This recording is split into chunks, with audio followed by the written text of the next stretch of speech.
نحمده ونصلي على رسوله الكريم اما بعد فاعوذ بالله من الشيطان الرجيم بسم الله الرحمن الرحيم رب اشرح لي صدري ويسر لي امري واحلل عقدة من لساني يفقهوا قولي۔ سورۃ البقرہ آیت نمبر 284 284۔ للہ ما فی السماوات وما فی الارض وَإِن تُبْدُوا مَا فِي أَنفُسِكُمْ أَوْ تُخْفُوهُ يُحَاسِبْكُم بِهِ اللَّهُ فَيَغْفِرُ لِمَن يَشَاءُ وَيُعَذِّبُ مَن يَشَاءُ وَاللَّهُ عَلَى كُلِّ شَيْءٍ قَدِيرٌ۔ آسمانوں اور زمین میں جو کچھ ہے سب اللہ کا ہے، تم اپنے دل کی باتیں خواہ ظاہر کرو یا چھپاؤ، اللہ بہرحال ان کا حساب تم سے لے لے گا۔ پھر اسے اختیار ہے، جسے چاہے معاف کر دے اور جسے چاہے سزا دے، وہ ہر چیز پر قدرت رکھتا ہے۔ یاد دلا دیا گیا، اس وقت دنیا میں رہتے ہوئے تمہیں یہ محسوس ہوتا ہے کہ تم با اختیار ہو، تو کریکشن کر دیا، اصلاح فرما دی گئی کہ یہ تمہارا خیال ہے کہ تم با اختیار ہو۔ کوئی چیز تمہارے اختیار میں نہیں، نہ تمہارا پیدا ہونا، نہ تمہارا مرنا، نہ تمہارا رزق، نہ تمہاری صحت، نہ اولاد، کوئی چیز تمہارے اختیار میں نہیں۔ تمہاری زندگی کے بہت چھوٹے سے حصے میں اللہ نے تمہیں اختیار دیا ہے، اور وہ کیا اختیار ہے؟ تو بس اختیار ہے پسند اور ناپسند کرنے کا کسی چیز کو۔ You have the right to choose, select کرنے کا اختیار ہے تمہارے پاس۔ اپنے اختیار سے اللہ ہی نے تم کو یہ اختیار دیا ہے، تو تمہارے پاس ہے کہ تمہارے پاس ارادے کی آزادی ہے، وہ بھی تم نے خود حاصل نہیں کی، اللہ نے تم کو دی ہے۔ تو پوری زندگی تو بہت دور کی چیز ہے، پوری زندگی ہمارے اختیار میں نہیں، انسان کے اختیار میں نہیں، انسان کا اپنا جسم انسان کے اختیار میں نہیں۔ ہاں، جس چیز کی اللہ نے اس کو آزادی دے دی ہے اپنے اختیار سے، وہ ہے کہ وہ اپنے لیے پسند کر لے کسی چیز کو، کسی چیز کا وہ ارادہ کر لے، اس میں اللہ نے اس کو با اختیار بنایا۔ یہ بہت امپورٹنٹ ہے، اللہ نے اس کو با اختیار بنایا، ورنہ اللہ چاہتا تو اتنا بھی اختیار نہ دیتا انسانوں کو، ان کو ستاروں، سیاروں، ہواؤں، آسمانوں اور سمندروں کی طرح بے اختیار کر دیتا۔ کوئی اس کی اپنی ول نہ ہوتی، کوئی اپنی مرضی نہ ہوتی، کوئی اپنا ارادہ نہ ہوتا، لیکن اپنے اختیار سے اللہ نے انسان کو اتنا اختیار دیا۔ یہ اس کی کوئی حکمت ہے اس کے اندر، وہ آزما رہا ہے انسانوں کو، اسی لیے جو اپنا اختیار صحیح استعمال کرے اس کے لیے اجر ہے، اور جو اپنا اختیار غلط استعمال کرے اس کے لیے سزا ہے۔ دراصل ہر چیز اللہ کے قبضہ قدرت ہی میں ہے، فعال لما یرید ہے، کر گزرنے والا ہے اللہ جس کا وہ ارادہ کر لے۔ جب انسان یہ سوچتا ہے کہ سب اللہ کے اختیار میں ہے، کسی کے پاس کوئی اختیار نہیں، تو انسان کا توکل، انسان کا بھروسہ، انسان کی امیدیں اور خوف سب اللہ کی ذات کے ساتھ منسلک ہو جاتی ہیں، اٹیچ ہو جاتی ہیں۔ انسان مطمئن ہو جاتا ہے، غم اور حزن سے اس کو نجات مل جاتی ہے یہ سوچ کے کہ انسانوں میں کسی کے پاس اختیار نہیں مجھے نقصان پہنچانے کا، اور نتیجہ یہ نکلتا ہے کہ لوگوں کا ڈر، لوگوں کا خوف دل سے نکل جاتا ہے، اور اللہ کا ڈر، اللہ کا خوف آ جاتا ہے۔ امیدوں کا مرکز اور سہارا دوسرے انسانوں کو نہیں بناتا، وہ جانتا ہے یہ تو بیچارے خود مجبور ہیں، اللہ کے آگے بے بس ہیں۔ ایسے کمزور انسانوں سے امیدیں جو وابستہ کرتے ہیں وہ اپنا ہی نقصان کرتے ہیں۔ انسان جب جان لے کہ سب اللہ کے لیے ہے تو اس کو پتہ ہے کہ یہ انسان یہ تو اپنے نفع نقصان کے مالک نہیں ہیں، اپنی جان کے بارے میں اختیار نہیں رکھتے کہ بیماری کو آنے سے روک دیں یا موت کو آنے سے روک دیں، اپنی جان سے اپنے لیے کچھ نہیں کر سکتے تو میرے لیے کیا کر سکتے ہیں؟ لہذا انسانوں سے توقعات، ایکسپیکٹیشنز ختم ہو جاتی ہیں۔ جب انسانوں پر بھروسہ دل سے نکلتا ہے تو ریپلیس کس سے ہوگا؟ پھر اللہ پر بھروسہ ہو جاتا ہے. نتیجہ انسانوں کے ساتھ تعلقات خوشگوار ہو جاتے ہیں. وہ کیسے؟ آپ دیکھ لیجئے، ہمارے تعلقات بگڑنے کی سب سے بڑی وجہ توقعات کا پورا نہ ہونا، انفلفلڈ ایکسپیکٹیشنز. ہم جب انسانوں سے توقعات لگاتے ہیں وہ میرے لیے یہ کرے گا، وہ میری مشکل حل کرے گا، وہ مجھ کو یہ دے گا، اور جب وہ نہیں دیتے تعلقات بگڑتے ہیں. یہ نہیں کیا، وہ نہیں کیا. خاندانوں میں شکوے شکایتیں ہیں ہی ان باتوں کے اوپر. اس نے یہ نہیں کیا میرے لیے، اس نے یہ نہیں کیا، اس نے مجھ کو یہ نہیں دیا. جب انسان سوچ لے کہ اس کے پاس اختیار کیا ہے مجھے دینے کا، یہ اپنے آپ کو نہیں کھلا سکتا، مجھے کیا کھلائے گا؟ یہ خود کو خوشی نہیں دے سکتا، مجھے کیا دے گا؟ جب توقعات منیمائز ہو جاتی ہیں، چلیں ہم ختم کرنے کی بات تو نہیں کرتے، ہم اس لیے کتنے ہم کمزور انسان ہیں نا، ہم کتنا بھی سکھائیں اپنے آپ کو پھر ہم توقع لگا ہی لیتے ہیں. لیکن توقعات کو، ایکسپیکٹیشنز کو منیمائز تو کر سکتے ہیں، کم سے کم کر دیں. پھر آپ دیکھیے انشاءاللہ کہ تعلقات انسانوں سے کتنے خوشگوار ہو جاتے ہیں، اور اللہ سے توقعات بڑھتی ہی چلی جاتی ہیں. اللہ یہ بھی دے گا، اللہ یہ بھی دے گا، اللہ یہ بھی دے گا. اور یہ معلوم ہے کہ بالآخر لوٹ کر اللہ ہی کے پاس سب کو جانا ہے. تو اللہ کی پسند ناپسند سپریم ہو جاتی ہے کہ اللہ ہی کے پاس جانا ہے. جان مال کا نقصان اگر ہو، انسان ہونے کے ناطے افسوس تو ہوتا ہے، لیکن وہ زندگی کا روگ نہیں بن جاتا. کوئی غم، کوئی مشکل جو زندگی میں آتی ہے وہ زندگی کا روگ نہیں بن جاتی، بلکہ انسان کے اندر امید رہتی ہے کہ ٹھیک ہے میں اس کو عبور کر جاؤں گا. I'll overcome this problem. میرے رب نے جو لکھا ہے میرے لیے وہ مجھ کو ضرور ملے گا. اور اپنے رب سے انسان زیادہ ہی گڑ گڑا کر دعائیں کرتا ہے پہ مشکلات میں، اور اس کی نروز جواب نہیں دے جاتی، نروس بریک ڈاؤن نہیں ہوتا، وہ نفسیاتی مریض نہیں بن جاتا جو یہ جانتا ہے کہ سب اللہ کا ہے، سب اللہ کے اختیار میں ہے. تو کسی بھی غم کو زندگی کا روگ نہیں بناتا. اور اگر کوئی نقصان ہوا تو یہ کہ چلو ٹھیک ہے آج میرے ہاتھ سے چلا گیا، کوئی بات نہیں، کل ہمیں بھی تو چلا جانا ہے یہاں سے، ہمیں بھی تو سب مل جائے گا جو گیا اللہ نے سب میرے لیے رکھا ہے. ایک ایک غم، ایک ایک پریشانی، ایک ایک نقصان جو مجھے ہوا سب میرے رب کے علم میں ہے، سب مجھے وہاں پر مل جائے گا جب میں اپنے رب کے پاس جاؤں گی. تو غم انسان کو ختم نہیں کر دیتا. نہ کچھ ہاتھ آنے پر خوشی میں آپے سے باہر ہوتا ہے انسان کہ پھولے نہ سمائے، آپے میں نہ رہے، اترانے لگ جائے. اس کو پتہ ہے میرا تھوڑی تھا، رب نے دیا ہے، ذمہ داری سے استعمال کروں. تو نہ کچھ ملنے پر آپے سے باہر ہوتے ہیں، نہ کچھ چلے جانے پر نڈھال ہو جاتے ہیں، بلکہ زندگی صبر اور شکر کی حدوں کے اندر بہتی رہتی ہے. انسان مقام ابدیت پر قائم رہتا ہے، اللہ کا بندہ بنا رہتا ہے. اور یہ اللہ کا بندہ بنا رہنا انسان کو مشکلات اور مصائب سے خیریت سے نکال کر لے جاتا ہے، اور خوشیوں سے بھی خیریت سے گزار دیتا ہے. دونوں حالات میں انسان اپنے لیے آخرت ہی سمیٹتا ہے. تو بات فرمائی کہ اگر جو کچھ تم اپنے دلوں میں چھپاؤ یا ظاہر کرو، ہر چیز کا اللہ حساب لے لے گا. اب یہ جو بات ہے وَإِن تُبْدُوا مَا فِي أَنفُسِكُمْ أَوْ تُخْفُوهُ يُحَاسِبْكُمْ بِهِ اللَّهُ، جو دلوں میں ہے اس کا حساب ہوگا. دلوں کے اندر کیا کیا ہوتا ہے؟ پہلے ہم پازیٹیو کوالٹیز دیکھتے ہیں جو دل میں ہوتی ہیں، مثبت خیالات جو دل میں ہوتے ہیں. ایمان دل میں ہوتا ہے. ایمان کوئی مٹیریل چیز تو نہیں ہے، مادی چیز تو نہیں ہے، عقیدہ ہے، ایک ڈوگما ہے. اور عقیدہ تو دلوں میں اور ذہنوں میں ہوتا ہے. ایمان دل میں ہوتا ہے. تقوی کے بارے میں حدیث میں آتا ہے التقوی ہا ہنا. 3 دفعہ نبی اکرم صلی اللہ علیہ وسلم نے اپنے دل کی طرف اشارہ کر کے فرمایا کہ التقوی ہا ہنا، تقوی یہاں ہوتا ہے، تقوی دل میں ہوتا ہے. خلوص، سنسیریٹی، یہ چیزیں بھی انسان کے اندر ہوتی ہیں، اس کے دل اور دماغ میں. یہ سب مثبت ٹریٹس ہیں، پازیٹیو کوالٹیز ہیں.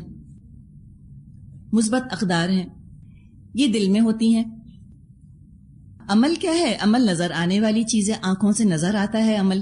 دل میں کیفیات ہوتی ہیں، اگر وہ ایمان والی کیفیت ہے، تقوی کی کیفیت ہے، خلوص ہے، تو یہ دل کی کیفیات عمل کا وزن بڑھا دیتی ہیں۔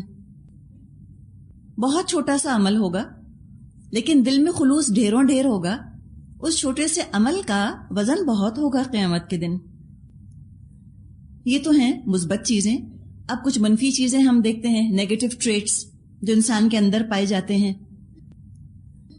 حسد ہے، جیلسی، تکبر ہے، پرائیڈ، لالچ، گریڈ، حب الدنیا، لو آف دا ورلڈ، نفاق ہے، ہپوکریسی، یہ سب دل کی کیفیات ہیں۔ بڑے سے بڑا عمل ہو اور دل میں لالچ، تکبر، نفاق، ریاکاری، یہ کیفیات اگر اندر پائی جاتی ہیں، بڑے سے بڑے عمل کا اجر کچھ بھی نہ ہوگا، ختم ہو جائے گا۔ کروڑ روپے دیے تھے لیکن دل میں ایمان نہیں تھا، نفاق تھا، قبول نہیں ہوگا۔ تو یہ سب دل کی کیفیات جو ہیں، ان کو بھی اکاؤنٹ میں لیا جائے گا، ان کا بھی محاسبہ ہوگا قیامت کے دن۔ ایک حدیث میں مضمون آتا ہے کہ اللہ تعالیٰ قیامت کے روز فرمائے گا، یہ وہ دن ہے جس میں پوشیدہ چیزوں کا جائزہ لیا جائے گا، ہڈن چیزوں کا سروے کیا جائے گا اور دلوں کے پوشیدہ راز کھولے جائیں گے۔ 30ویں پارے میں صورتیں آتی ہیں، اس میں ہم پڑھتے ہیں وَحُصِّلَ مَا فِي الصُّدُورِ، اور حاصل کر لیا جائے گا جو سینوں کے اندر ہے۔ یوم تبلی السرائر، وہ دن ہوگا قیامت کا دن جب رازوں کو ٹٹول لیا جائے گا، انویسٹیگیٹ کر لیا جائے گا، سیکرٹس کو، انر موسٹ سیکرٹس کو بھی اللہ انویسٹیگیٹ کر لے گا، جو انسان اپنے دل کے صندوق میں بند کر کے رکھتا ہے، ان کا بھی کسٹم ہو جائے گا۔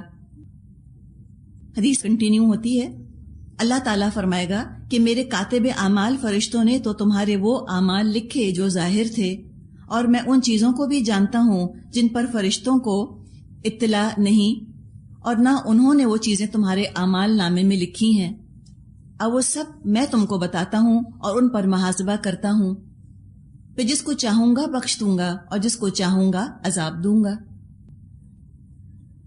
پھر مومنین کو بخش دیا جائے گا اور کفار کو عذاب دیا جائے گا۔ یعنی نیت، ارادہ، یہ سب وہ چھپی چیزیں ہیں جن کا کہ حساب ہوگا۔ اور نیت، ارادہ، یہ جو ہم نے ابھی مختلف چیزیں ڈسکس کی، نیگیٹو پازیٹیو دونوں، یہ وہ چیزیں ہیں نا کہ جن پر انسان کا اختیار ہے، انسان اپنے اختیار سے نفاق کو اپنے لیے پسند کرتا ہے، اپنے اختیار سے ایمان کو اپنے لیے پسند کرتا ہے، سوچ سمجھ کر حسد کرتا ہے، اس کو پتا ہوتا ہے، کانشیس ہوتا ہے وہ کہ میں حسد کر رہا ہوں، میں کسی کے بارے میں برا سوچ رہا ہوں۔ اور خیر خواہی کرنے میں بھی انسان کی کانشیس ایفرٹ کو دخل ہے، سیلف لیس ہونے میں بھی وہ سوچ سمجھ کے کسی کے لیے بے غرضی سے کام کر رہا ہوتا ہے۔ تو یہ تو وہ ٹریٹس ہیں ساری جن میں انسان کی اپنی مرضی، اپنا اختیار، اپنی رضا، اپنا اپروول شامل ہے۔ انہی چیزوں پر قیامت کے دن، انہی خیالات پر حساب ہوگا۔ اب جہاں تک غیر اختیاری خیالات کا تعلق ہے، انکانشیس تھاٹس کا تعلق ہے، اس پر حساب نہیں ہوگا۔ بعض دفعہ بغیر ایفرٹ کے کوئی انسان کی شعوری کوشش نہیں ہوتی، کوئی برا خیال آ جاتا ہے دل میں، اور جب وہ برا خیال دل میں آتا ہے تو وہ خود بہت برا لگتا ہے انسان کو کہ میں نے ایسا سوچا کیوں، تکلیف ہوتی ہے اپنے اس برے خیال پر۔ اس کی مثال سے یوں سمجھیے کہ آپ کوئی چیز کھا رہی ہیں اور آپ سمجھ رہی ہیں کہ حلال ہے، ایک دم کسی نے بتایا آپ کو کہ نہیں یہ تو حلال نہیں ہے، ایک دم کتنی تکلیف ہوگی آپ کو۔ اب ظاہر ہے اگر ہم نے نا واقفی میں اور بغیر علم کے کوئی چیز استعمال کر لی، ہمارا ارادہ نیت نہیں تھا کہ ہم حرام چیز کھائیں، انجانے میں ہو گیا، تو کیا ہوگا؟ جیسے ہی ہم کو پتا چلے گا ہم فوراً چھوڑ دیں گے اور ہمیں نہایت افسوس ہوگا اور تکلیف ہوگی کہ ہم نے کھایا کیوں۔ تو بعض خیالات بھی ایسے ہوتے ہیں، پتہ نہیں کہاں سے اچانک کوئی برا خیال آ جاتا ہے، اور جب وہ خیال آتا ہے تو انسان کو بہت برا لگتا ہے، تکلیف ہوتی ہے اس پہ۔ تو ایسے خیالات جو کہ غیر شعوری طور پہ انکانشیسلی آئیں، ان پر مواخذہ نہیں ہے۔ ایک شخص نے آ کر نبی اکرم صلی اللہ علیہ وسلم سے کہا کہ بعض دفعہ میرے دماغ میں ایسے خیالات آتے ہیں کہ ان کو ظاہر کرنے سے بہتر میں یہ سمجھتا ہوں کہ میں جلا دیا جاؤں، یعنی مجھ کو اتنے ناگوار گزرتے ہیں۔ اس پر نبی اکرم صلی اللہ علیہ وسلم نے فرمایا یہ تو عین ایمان کی نشانی ہے۔ دیکھیے گارڈ ہوگا تو وہ چور کو پکڑے گا نا، تو برے خیالات چوری چوری آ جاتے ہیں دل کے اندر۔ ایمان سمجھیے کہ وہ محافظ ہے، وہ گارڈ ہے۔ ایمان فوراً وارننگ بیل بجا دیتا ہے انسان کے اندر کہ دیکھو برا خیال آیا، تبھی تو اس برے خیال کو برا سمجھا۔ تو آپ نے فرمایا کہ اگر تمہیں اس خیال پر تکلیف محسوس ہوئی یہ تو عین ایمان کی نشانی ہے۔ اچھا اسی طرح کچھ اور بھی خیالات ہوتے ہیں، بدگمانی ہے، شکوک اور شبہات ہیں کسی کے بارے میں، یہ بھی دل کے خیالات ہیں۔ سورہ حجرات میں بہت زیادہ گمان کرنے سے منع کیا گیا ہے۔ فرمایا ہے سورہ حجرات میں ان بعض الظن اثم، بعض گمان گناہ ہوتے ہیں۔ تو بہت زیادہ کسی کے بارے میں گمان نہیں کرنا چاہیے، فیس ویلیو پر لوگوں کے ساتھ معاملہ کرنا چاہیے، یہاں تک کہ کوئی ثابت ہی کر دے کہ واقعی جو آپ نے شک کیا تھا درست تھا، ورنہ بلا وجہ بغیر ثبوت کے بغیر آزمائے لوگوں کے بارے میں اندازے نہیں لگانے چاہیے کہ وہ اتنا برا ہے، وہ اتنا برا ہے، وہ تنگ کرے گا مجھ کو، وہ نقصان پہنچانے کی مجھے کوشش کر رہا ہے، وہ مجھے پسند نہیں کرتا۔ اندازے نہیں لگانے چاہیے، بعض دفعہ وہ گناہ کے لیول تک پہنچ جاتے ہیں، گناہ کی حد کو چھونے لگتے ہیں۔ تو یہاں پہ اللہ کی کل قدرت کا ذکر ہے کہ کھلے چھپے سب کا محاسبہ کر کے کل اختیار اللہ ہی کے ہاتھ میں ہوگا قیامت کے دن، جس کو چاہے بخشے، جس کو چاہے نہ بخشے، کسی کی مداخلت، کسی کے انٹرفیئرنس کی کوئی گنجائش نہیں۔ اب یہاں آگے آیت نمبر 285 286، یہ سورہ بقرہ کی آخری دو آیات ہیں، 285 286۔ احادیث میں ان کی بہت فضیلت آئی ہے۔ صحیح مسلم میں ابو مسعود انصاری رضی اللہ عنہ سے روایت ہے کہ جو سورہ بقرہ کی آخری دو آیات پڑھے گا تو رات بھر وہ اس کو کفایت کریں گی، یعنی اس کے لیے سفیشینٹ ہو جائیں گی۔ مستدرک حاکم اور بیہقی کی روایت میں ہے، نبی اکرم صلی اللہ علیہ وسلم نے فرمایا اللہ تعالیٰ نے سورہ بقرہ کو ان دو آیتوں پر ختم فرمایا ہے جو مجھے اس خاص خزانے سے عطا فرمائیں جو عرش کے نیچے ہے، اس لیے تم خاص طور پر ان کو سیکھو اور اپنی عورتوں اور بچوں کو سکھاؤ۔ یعنی ترغیب دی ہے نبی اکرم صلی اللہ علیہ وسلم نے کہ جو حفظ کر سکتا ہے ان دو آیات کو حفظ کر لے۔ صحیح مسلم میں حدیث آتی ہے اور اس میں مضمون یہ ہے کہ سورہ بقرہ کی جو یہ دو آیات ہیں یہ نبی اکرم صلی اللہ علیہ وسلم کو معراج کے موقع پر تحفے کے طور پہ دی گئی تھیں، یعنی یہ وہ آیات ہیں جو کہ دنیا پر نازل ہی نہیں ہوئی، یا آسمان پر ہی آپ کو بطور تحفہ، بطور گفٹ دی گئی تھیں۔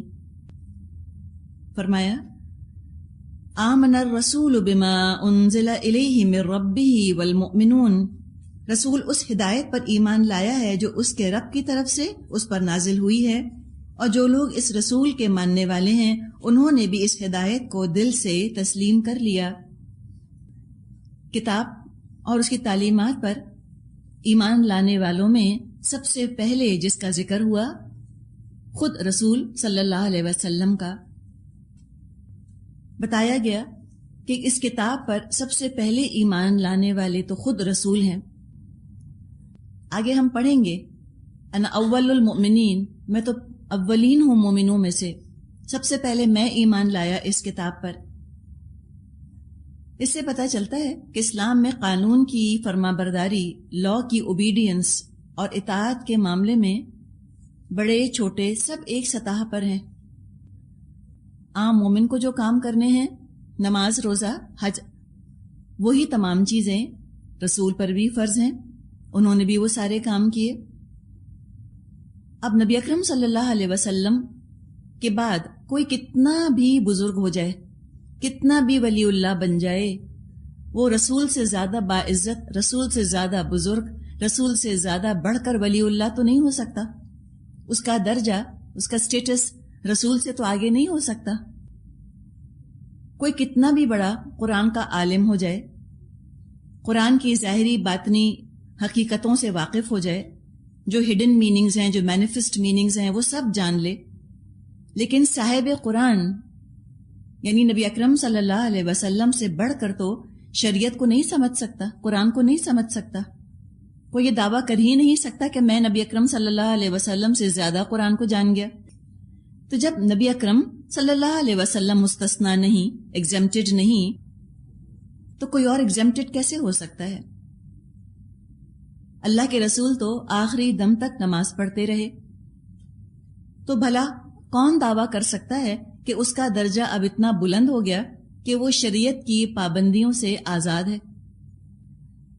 یہ بات اس لیے سمجھنے کی ضرورت ہے ہمیں کہ ہم مسلمانوں ہی میں سے بعض حلقے، بعض سکولز آف تھاٹ ایسے ہیں جن کا خیال یہ ہے کہ شریعت تو قرآن کی ظاہری شکل ہے، نماز، روزہ، زکوٰۃ دینا، حج کرنا، یہ کیا ہے؟ یہ ظاہری شکل ہے شریعت کی، اور اس کی پابندیاں عوام کے لیے ہیں، کامنرز کے لیے ہیں، جو لوگ نئے نئے دین میں آئے ہیں، جو ایک بہت ہی بیسک لیول پر ہیں، وہ یہ سارے کام کریں گے۔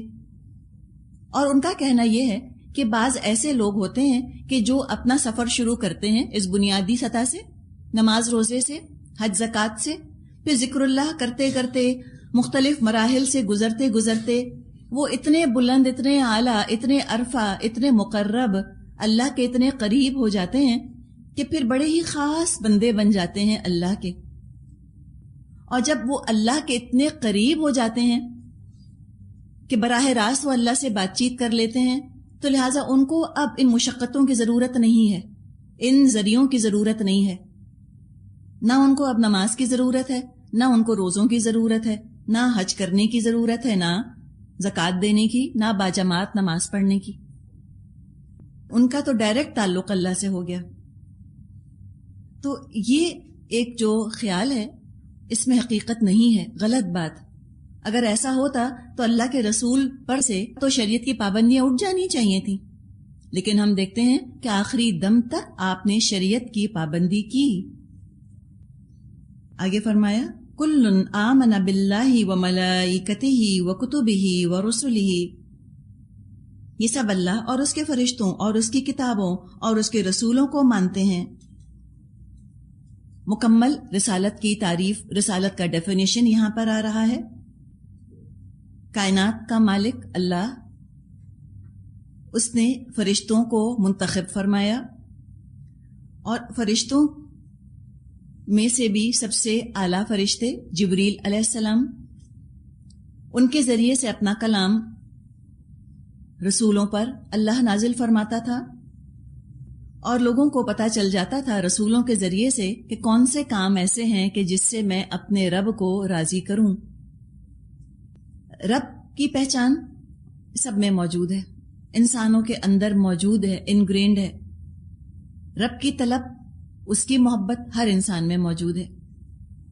ہاں، یہ اور بات ہے کہ اس کے عمل اور اس کے ماحول کی خرابی نے اللہ کی محبت کا گلا گھونٹ دیا ہو، اللہ سے غافل کر دیا ہو یا بدگمان کر دیا ہو، یہ اور بات ہے۔ یہ تو پرورژن ہے، یہ نیچرل نہیں ہے۔ رب انسان کی ضرورت ہے۔ کسی کا قول ہے کہ اگر اللہ نہ ہوتا تو انسانوں کو اپنے دماغ سے ایجاد کرنا پڑتا، اس لیے کہ انسان کی بنیادی ضرورت ہے کہ وہ کسی ایسی ہستی کو مانے کہ جس کی طرف وہ مشکلات میں رجوع کر سکے۔ جن لوگوں نے اللہ کو معبود نہ مانا، انہوں نے کسی اور ہستی کو، کسی اور شے کو معبود بنایا، اس کی خاطر قربانیاں دیں، بہت کچھ نذریں نیازیں چڑھائیں ان کے نام پر، لیکن وہ معبود بن تو نہیں گیا جو انہوں نے دماغ میں سوچ لیا۔ اللہ ہے معبود، اللہ ہے رب۔ اللہ نے تو نبیوں پر وحی نازل فرمائی کہ اس کے بندے جان لیں کہ وہ کن کاموں سے راضی ہوتا ہے، کس طرح کا اخلاق اللہ کو پسند ہے، اپنی عبادت اللہ کس طرح کروانا چاہتا ہے، سب رسولوں کے ذریعے سے بتا دیا۔ اور یہاں فرما دیا کہ وہ سب رسولوں پر، سب فرشتوں پر، سب کتابوں پر ایمان لانے والے ہوتے ہیں۔ یہ نہیں ہو سکتا کہ ایک رسول کو مانے ایک کو نہ مانے، سب کو ماننا ہے۔ لا نفرق بین احد من رسلی، اور ان کا قول یہ ہے کہ ہم اللہ کے رسولوں کو ایک دوسرے سے الگ نہیں کرتے. وقالو اور وہ کہتے ہیں سمعنا و اطعنا ہم نے حکم سنا اور اطاعت قبول کی. یہ ہے مومن کا قول. اس کا مقابلہ کیجئے موسیٰ علیہ السلام کی قوم کے قول سے. جب ان کو حکم دیا گیا انہوں نے کہا تھا سمعنا و عصینا، ہم نے سنا اور ہم نے نافرمانی کی. تو یہ دو رویے ہیں جس کا مجھے اور آپ کو اختیار ہے.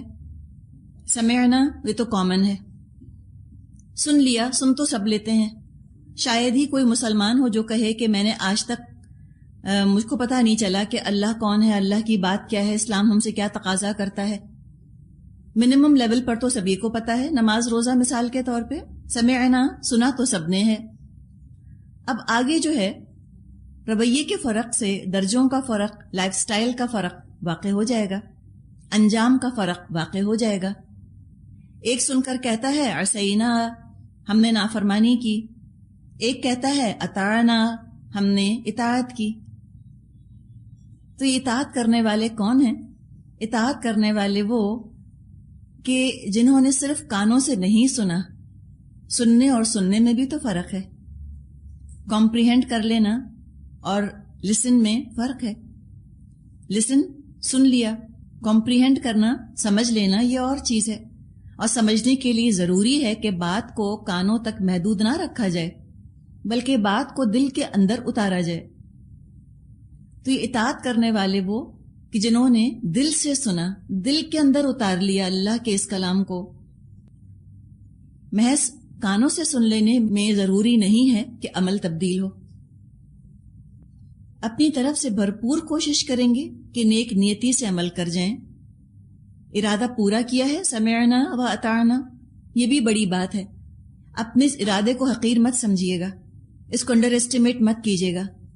چاہے جتنے ہم یہاں بیٹھی ہیں ہو سکتا ہے کہ ہم اس پر بالکل عمل نہ کر رہے ہوں، ہو سکتا ہے کوئی ایسے بھی ہوں جو بالکل عمل نہ کر رہے ہوں، لیکن کم سے کم دل تو یہ کہے اطعنا، ہم نے اطاعت کی. کم از کم دل میں خواہش تو پیدا ہو، کم سے کم دل تو چاہے. آگے کے مراحل آگے دیکھیں گے، ابھی تو خواہش کی بات ہے، ڈیزائر کی بات ہے. ڈیزائر ہوگی تو آگے انٹینشنز بھی ہوں گی، ارادے بھی بنیں گے، عمل بھی شروع ہو جائے گا. اطاعت کی، اور اگر کوئی کمی کسر اس کے اندر رہ گئی تو فرمایا غفرانک ربنا والیک المصیر، مالک ہم تجھ سے خطا بخشی کے طالب ہیں اور ہمیں تیری ہی طرف پلٹنا ہے. اللہ تو اپنی رحمت سے اگر کوئی غلطی ہم سے ہو گئی ہے تو اس کو ڈھانپ لے. ایک اعتراف بھی ہے اس کے اندر، ایکنالجمنٹ بھی ہے، کنفیشن بھی ہے کہ اللہ اقرار تو کیا ہے، ارادہ تو کیا ہے اطعنا کا، یا کیا پتہ کسی نے صرف ارادہ نہ کیا ہو، کوئی ایسا بھی ہو جو اطاعت کر بھی رہا ہو، اپنی طرف سے بہت اچھی اللہ کی اطاعت کر رہا ہو.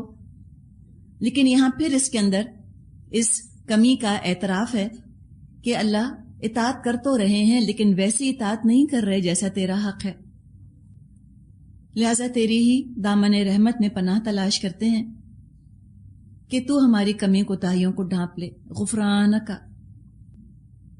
اور کسی اور سے ہمیں درخواست کر نہیں سکتے کہ کوئی اور ہماری خطاؤں کو ڈھانپ دے، کیونکہ دنیا سے لوٹ کر اللہ تیری ہی جانب ہمیں جانا ہے، تیرے ہی حضور ہم کھڑے ہوں گے. اللہ تو ہی تو مالک یوم الدین ہے.